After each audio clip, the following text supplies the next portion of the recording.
Listen to this episode if you want my full regimen of how I audit brands to identify their bottlenecks so you can audit yours. I have the privilege of looking at businesses all day long. I audit hundreds of businesses a year in a very deep sense, looking at their data, looking at their marketing, looking at their full buyer suite. And I'm constantly auditing brands and basically helping them identify what their bottlenecks are. Really what we're trying to do is looking at it from this 30,000 foot view to really zoom all the way out and say, how healthy is this? What's working? What's not? And then looking at a very microscopic, detailed level to identify why are those leaks there? You have to do both. Otherwise, you're going to miss something great. What ends up happening is very often a business owner is too in the day-to-day operations to be able to do this kind of like on their own, just casually throughout the week. You have to really set aside time to audit your operations, to audit what's going on, to audit your marketing, to audit your sales, to audit your data. So if you're too inside of your day-to-day operations, you end up missing big bottlenecks that you might not actually know are there. So you have to do the zoom out and then the all the way zoom in order to actually find where your leaks are. I want to basically walk you through what this process looks like and the things I'm looking at, because I understand that it's not like common knowledge of how you actually audit a business, because you should be auditing your business often. You should be doing a full business audit similar to this. I would say every 6 months, at the very least once a year, but you should be monitoring it and looking at the day-to-day updates, at least monthly, of how your objectives are actually changing to an increase or a change in your data. So what this really should look like is do this every 6 months or every 12 months, depending on your business and how stable it is and what stages you're at. But if you're earlier on, you probably should be doing this about every 6 months, is doing a full audit, looking at everything from a bird's eye view. And then from there, monthly, we're auditing, okay, here's the objectives that you're changing. Here are the things we're working on our business month to month to month, so we can see, are they actually improving, and looking at and seeing, okay, we have healthier metrics by the end of it. Without this, you just end up missing key areas that your bucket is leaking without knowing it. So I always use this analogy of a leaky bucket. We have this bucket and people are we're pouring eyes in all the time, visibility, all of that. But if we have leaks coming out of the bucket, we have to close them. We have to be able to understand where it is.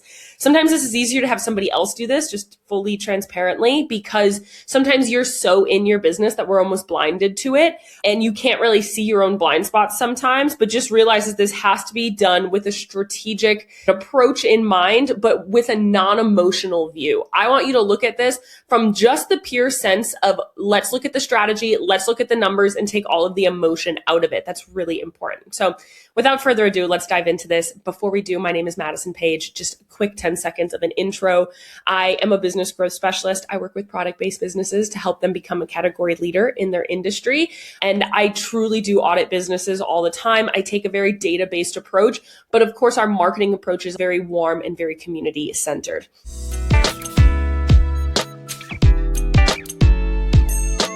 So I have 5 major steps that we're looking at. And by the end, I'm going to basically tell you most of what we look at with my clients. Those are 6 things that we're looking at all the time that I would say with every single client, we are auditing those 6 things as well. So we do have some good things popping up here.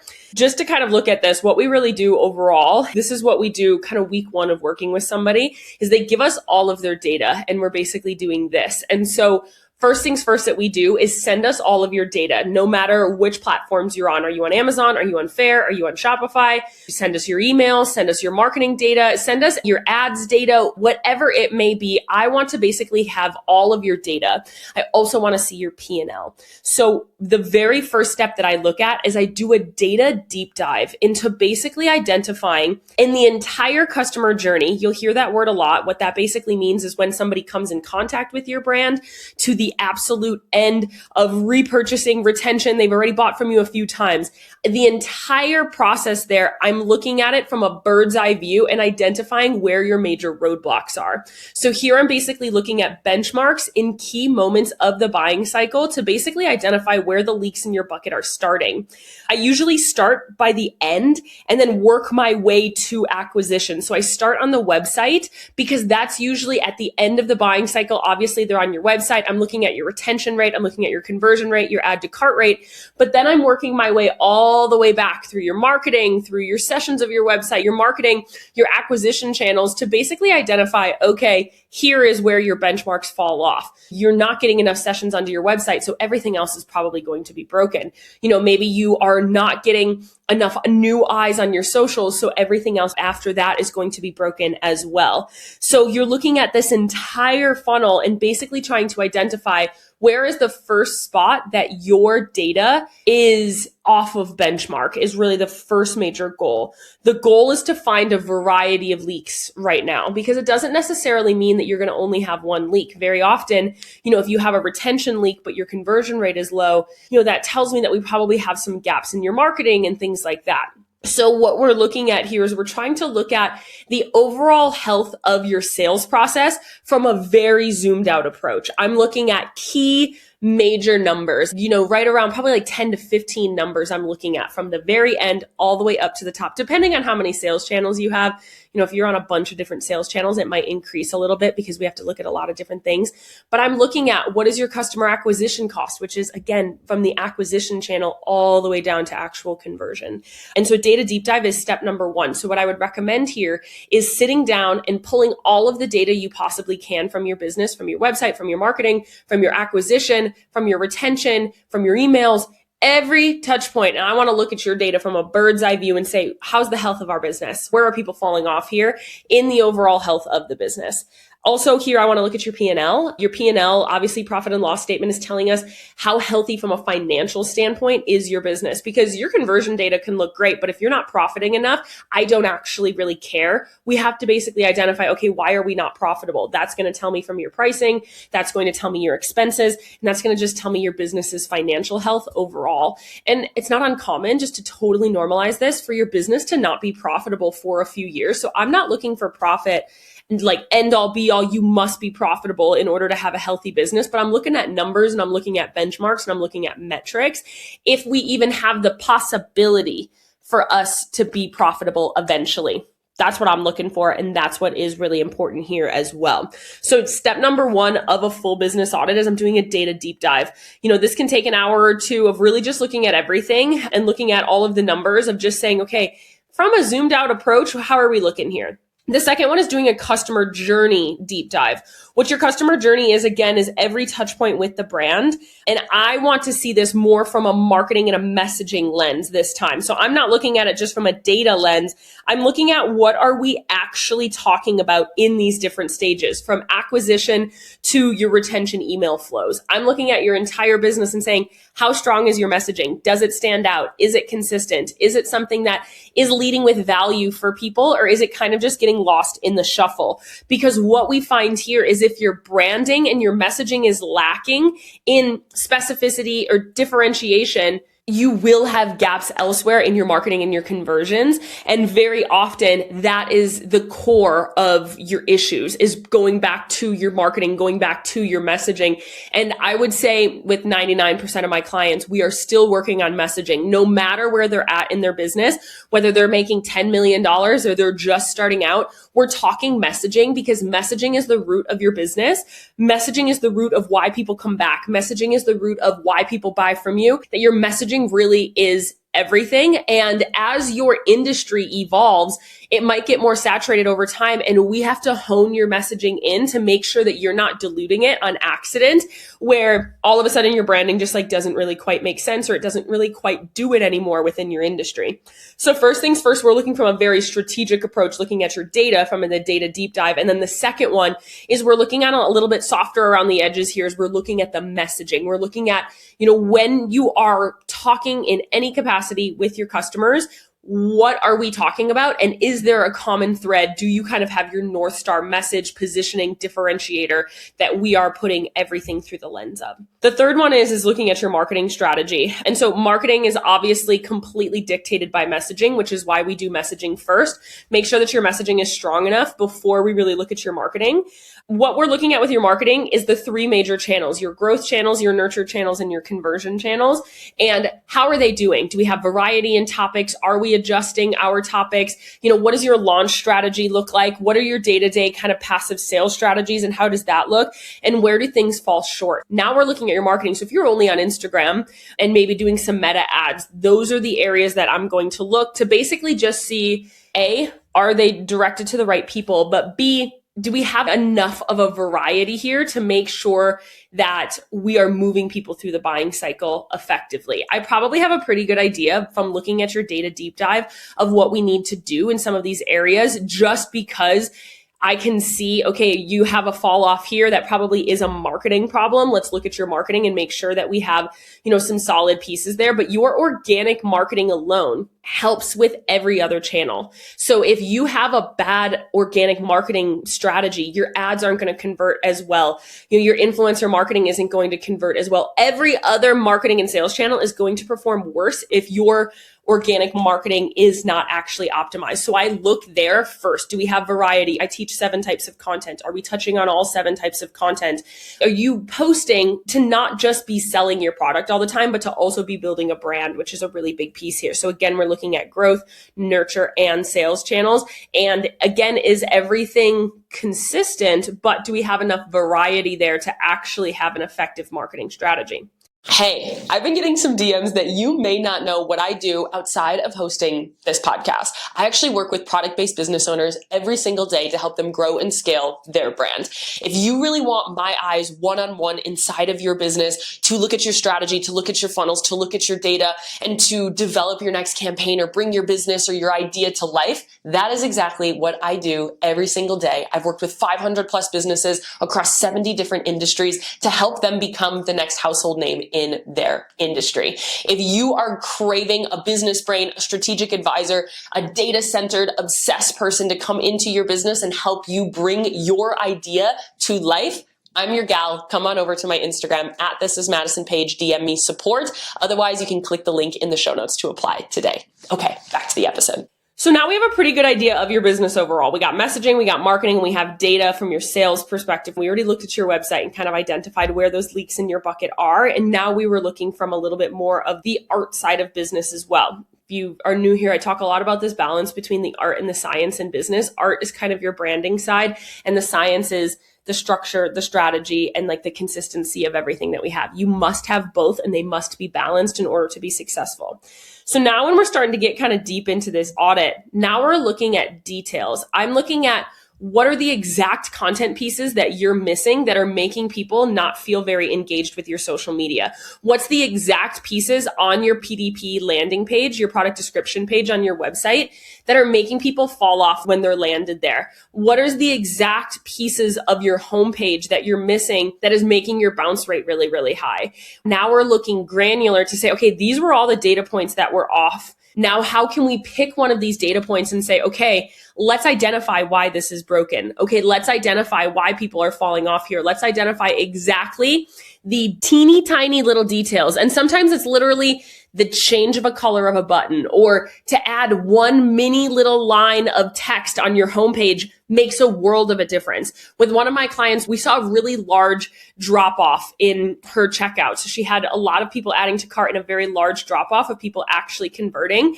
And we added one major app to basically give like a bar of progress to getting a free gift in her checkout page. Her average order value increased and her conversion rate increased with just one change. Those are the small little details we're looking at here. For some of my clients, it's literally just rearranging their menu bar. I had one client that they had a lot of options on their website, and we saw data and evidence that people were getting lost when they came to their homepage trying to just explore. So we built this mega menu that was basically shop by color, shop by materials, shop by vibe, shop by all of these other ways where people could very easily find what they were looking for, and their conversion rate increased, their sales increased drastically. You know, for another one of my clients, we just revamped their abandoned cart, and they gained $7,000 in sales just from their abandoned cart email sequence because it just wasn't optimized.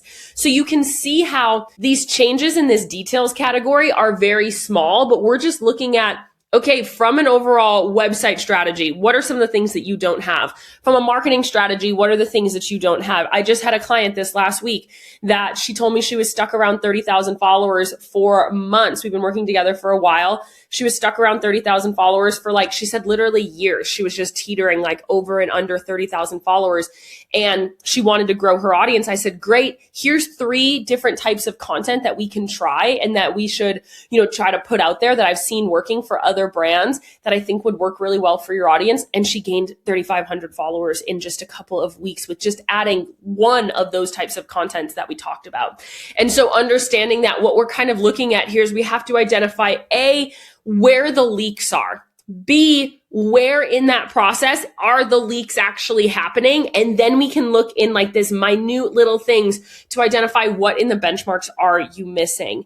And then basically 5 is create a plan of what we have to change. So we identified the leaks in the buckets, identified why they're leaking and what's the actual root cause of it. And then we fix the root cause, not just the leak. Because one thing that I see very often is people say, I'm not making sales.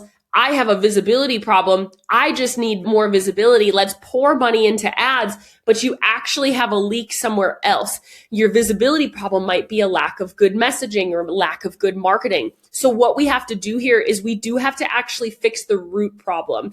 And why I take a data-based approach to all of this is because it's like getting labs at a doctor. You can go to a doctor, and I'm sure you have, and they're like, you probably just need to lose weight. But it might not actually be a weight problem.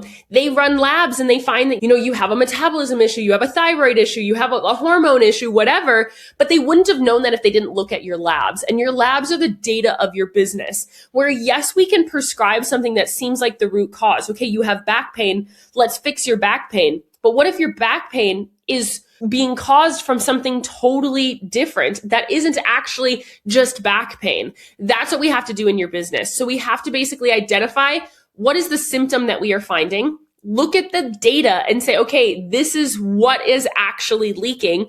Figure out why it's leaking. If we're looking at the same metaphor, what in your lifestyle are you doing that is causing you back pain or causing you to gain weight or causing you to have thyroid issues, right? And then let's look at the little details and figure out what can we change. Is it your breakfast? What breakfast can you eat instead?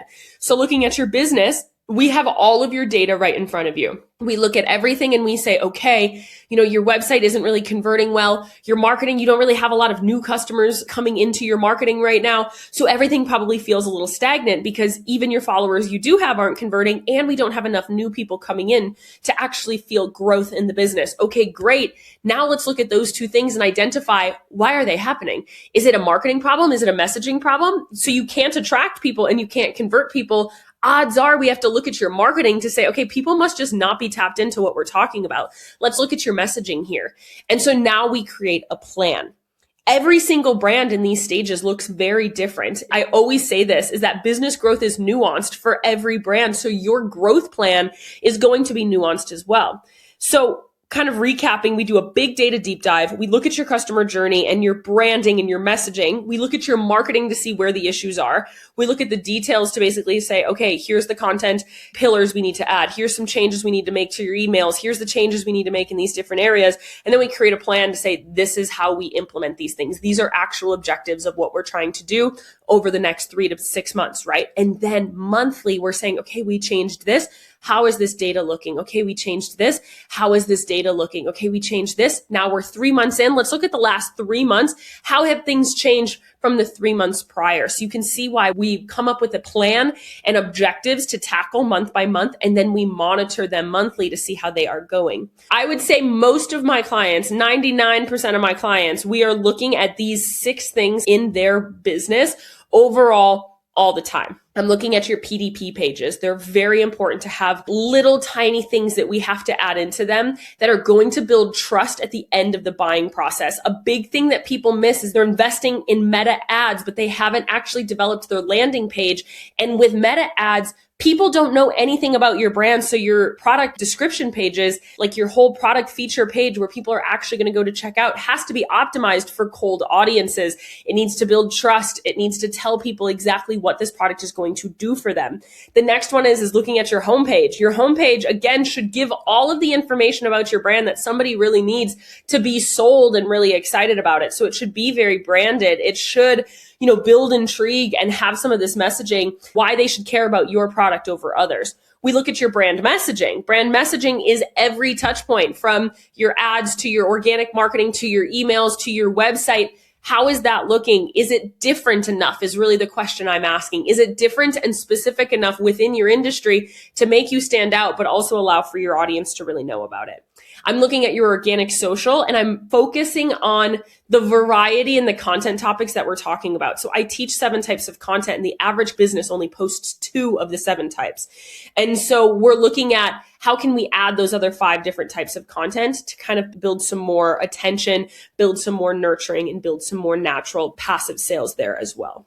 I look at your email marketing funnels, because if your email marketing funnels are not optimized, odds are your retention is bad. Odds are you're struggling to convert first-time customers. Odds are you have a lot of people that you are losing in these transitional moments that they need support and they're looking for information and they can't find it anywhere. So your email marketing funnels is a really big piece. And then last but not least is your acquisition channel, because if you are not acquiring new customers, your business will go stagnant. Your business will go stale. So I'm constantly looking at, do you have a channel that is acquiring new customers all of the time? You need to be able to have a channel that is going to get new people into your world constantly. Those are the 6 places that I look at with every business, because usually that's where the gaps are. Sometimes people's website is perfect. Sometimes their marketing is great, but their website sucks, right? So we kind of have to look at all of these different areas, but those are the common areas that have big gaps that we need to kind of fill from there. The key to this entire process is that you need to know where to look, how to identify the gaps in your data and the benchmarks that you're actually looking for, and to know what to change when you do find a gap. I find that people are saying, okay, I'm looking at my data, Maddie, but this data doesn't mean anything to me. Okay, my conversion rate is this, my return customer rate is this. You need to basically know, what data points are we looking at? What is the benchmark that makes sense for your industry, your product, and your customer? And then if that is off benchmark, what do you have to do to change it? Okay, so if your return customer rate is bad, maybe it's too high or it's too low. It should be like 25 to 40%. If you're outside of that, you're saying, okay, my return customer rate is too high. What does that mean? It means we need to get new people in, and we're struggling to convert new people. If your return customer rate is too low, it's telling me people are buying from you and they're not coming back. Is it a product problem? Is it a customer journey problem? Is it a packaging problem? Are we not educating them enough on how to use the product where they don't want to come back? Are we overpromising? Where is this gap here? So you have to basically be able to look at your business as a whole, identify where are we off benchmark quickly, and then what do we have to do in order to fix that, to get back into benchmark, and then monitor it over and over again. And really, that's it. I do all of this prior to having our kickoff call for the first time. And we go over all of this in your kickoff call. Where are your gaps? What do we have to do? And then we create this action plan from there. So this doesn't have to take a ton of time. When you're first learning how to do it, it can take you hours to figure it out, just because you have to go back and look at the benchmarks and try to really dig and figure it out. So you have to be able to identify the benchmarks. And then the biggest part here is you have to be able to identify what to do and what objectives that means that you are changing. Because if you don't have objectives, it's kind of just productive procrastination of you looking at your data and not knowing what to do next. This is very different for every single brand. It looks very different for how many sales channels you have, how many marketing channels you have, what industry you're in, how specific do you need to be in your messaging? Is your messaging more clear or is it more crafty and creative? It's going to look different for every single business, but this is the process and my framework that I go through to audit your business every single time. And I wanted to share it with you because it's not often talked about. How do you actually tangibly audit your business? If you want me to audit your business, reach out. You can send me a DM on Instagram that says support. Otherwise, you can always apply in the show notes below and we can absolutely talk about what that looks like. And then I can do this for you because again, sometimes it's hard for you to be able to see your own blind spots, or you might just not know how to get into the nitty gritty of some of this strategy stuff in your own business. I hope this was helpful for you. I love you. I'm rooting for you. I'm in your corner always. We put out new episodes every Tuesday and Friday. Make sure that you subscribe so you never miss an episode and more business strategy that you can steal.